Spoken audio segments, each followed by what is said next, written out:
बिस्मिल्लाहिर्रहमानिर्रहीम। अस्सलाम वालेकुम वरहमतुल्लाहि वबरकातुहू। अल्लाह ताला के फजल करम से एक मरतबा फिर मैं आपकी खिदमत में एक नई रेसिपी के साथ हाज़िर हुआ हूँ।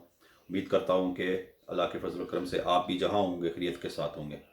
तो वीडियो शुरू करने से पहले प्लीज़ मेरे इस चैनल को लाइक शेयर सब्सक्राइब और बेल आइकन का बटन ज़रूर प्रेस करें ताकि आइंदा आने वाली रेसिपी आप तक आसानी के साथ और टाइम के साथ आपको मिल सके।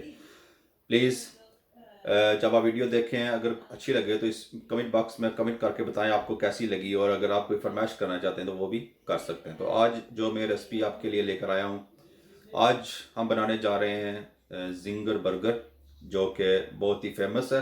तो मैं आपको स्टेप बाय स्टेप बताऊँगा। पहले मैं इसकी मैरिनेशन करूँगा, फिर नेक्स्ट स्टेज इसका मैं आपको बताऊँगा। तो शुरू करते हैं आज की रेसिपी जिंगर बर्गर। तो इसके लिए मैंने ये ब्रेस्ट के पीस लिए, तकरीबन ये मैंने 1 किलो लिया ब्रेस्ट।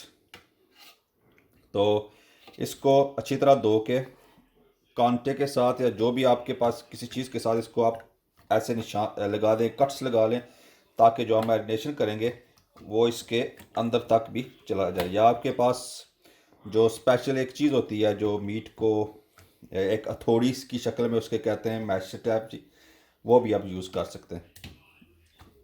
इतने ज़्यादा नहीं, बस हमने इसको के मसाला अंदर तक आसानी के साथ चला जाए।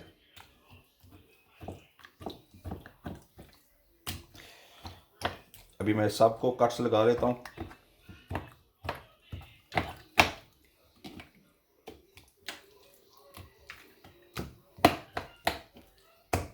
ताकि मसाला अच्छी तरह पहुँच सके।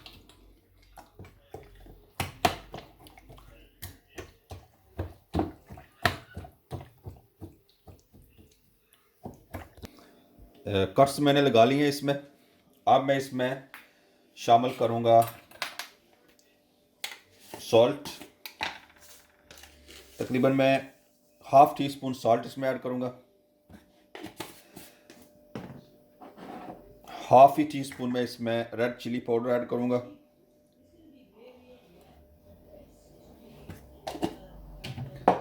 और थोड़ी सी मैं इसमें क्वार्टर टी स्पून में इसमें ब्लैक पेपर ऐड करूँगा। तकरीबन थोड़ी सी, क्वार्टर के करीब, या इतनी बहुत होगी। तो इसमें मैं योगर्ट ऐड करूँगा। 2 टेबल स्पून मैंने इसमें योगर्ट ऐड किया। 3 टेबल स्पून योगर्ट ऐड मैंने किया इसमें। अब मैं इसमें लेमन जूस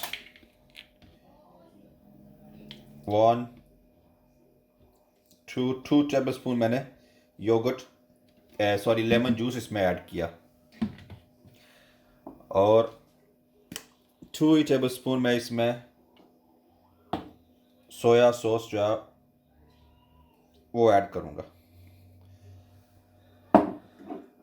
अब मैं इन तमाम चीज़ों को आपस में मिक्स करूँगा और इसकी मैरिनेशन को तकरीबन मैं 1 घंटे के लिए रख दूँगा। आपके पास अगर टाइम ज़्यादा है तो आप इससे ज़्यादा भी रख सकते हैं, लेकिन मैं तकरीबन इसको 1 घंटे के लिए रखूँगा। तो ये मैरिनेशन हो चुकी है इसकी। अब मैं इसको तकरीबन 1 घंटे के लिए रखूँगा। उसके बाद फिर इसकी नेक्स्ट स्टेज में आपको बताऊँगा। ये मैंने चिकन को मैरिनेशन के लिए रखा था, तकरीबन इसको 1.5-2 घंटे हो चुके हैं। तो अब मैं इसकी जो है ना वो कोटिंग के लिए जो मैं चीज़ें होंगी मैं उसकी कोटिंग पहले तैयार करूँगा। तो मैं अब ये जिंगर बर्गर की जो कोटिंग है वो मैं तैयार करूँगा। ये 2 कप मैंने मैदा डाला इसमें फिर मैं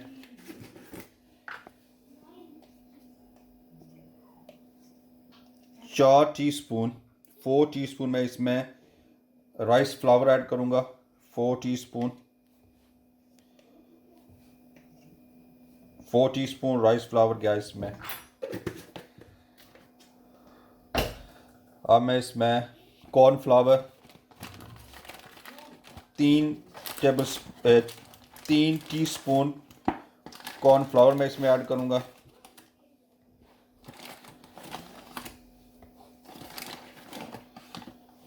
ये हो गया। garlic powder 1 teaspoon, ginger powder 1 teaspoon,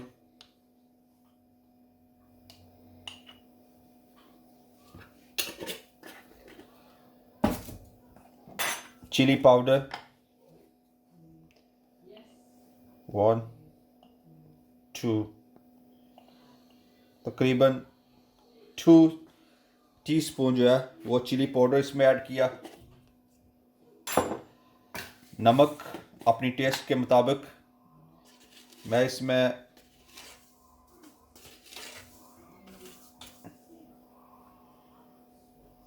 1.5 teaspoon नमक शामिल करूँगा। 1.5 टीस्पून नमक। वाइट पेपर, थोड़ी सी वाइट पेपर में डालूंगा इसमें, तकरीबन ½ टीस्पून। कोरिएंडर पाउडर है 1 टीस्पून मैं इसमें डालूंगा, सिर्फ 1 टीस्पून इसमें डालूंगा। और तकरीबन 1 चुटकी के बराबर मैं इसमें जो है वो बेकिंग पाउडर शामिल करूंगा, यानी कि 1/4 टीस्पून मैं इसमें बेकिंग पाउडर में शामिल करूंगा। अब मैं इस सारे मसाले को आपस में मिक्स करूंगा।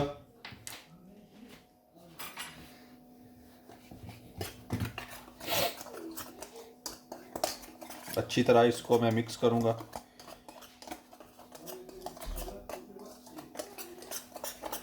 तो ये हमारा मसाला मिक्स हो चुका है।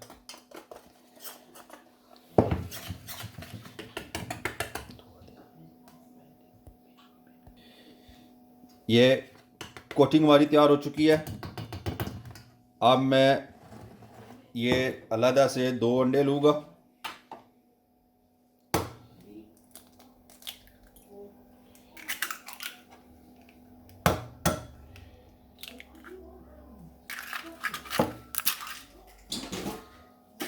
अच्छी तरह इनको मैं फेंटूंगा।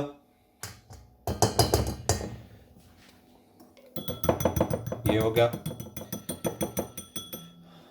अब हम इसकी जो है ना फ्राइंग शुरू करेंगे। मैं चूल्हे को गर्म कर लेता हूँ तेल को।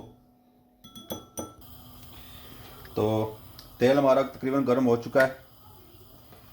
तो अब मैं इस तरह करूँगा कि चिकन को जो हमने मैरिनेशन की थी वो पहले मैं मैदे में डालूँगा। जो हमने कोटिंग की है अच्छी तरह कोट हो जाए ताकि दोनों तरफ से, ठीक है।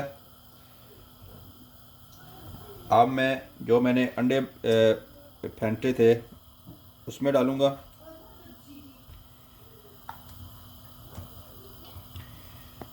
अच्छा, दोबारा मैं जो कोटिंग मैंने तैयार की है उसमें डालूँगा इसको।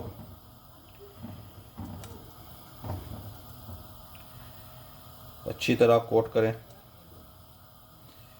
तो अब मैं इसको फ्राई करूँगा। तेल हमारा गर्म हो चुका है। कोशिश करें पहले जो फ्लेम है वो तेज़ रखें, उसके बाद हम लो करेंगे। इसी तरह मैं दूसरे को भी ऐसे ही कर लेता हूँ।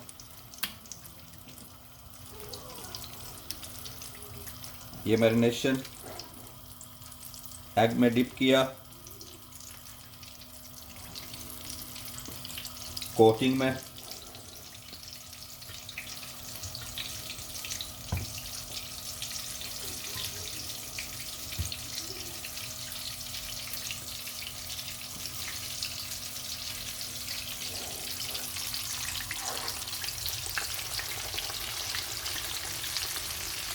एक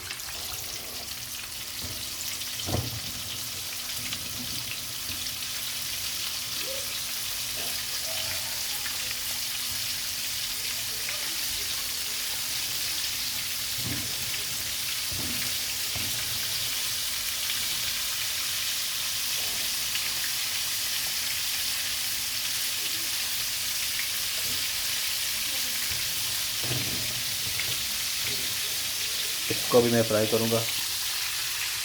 अब हम इसको अच्छी तरह फ्राई कर लेते हैं।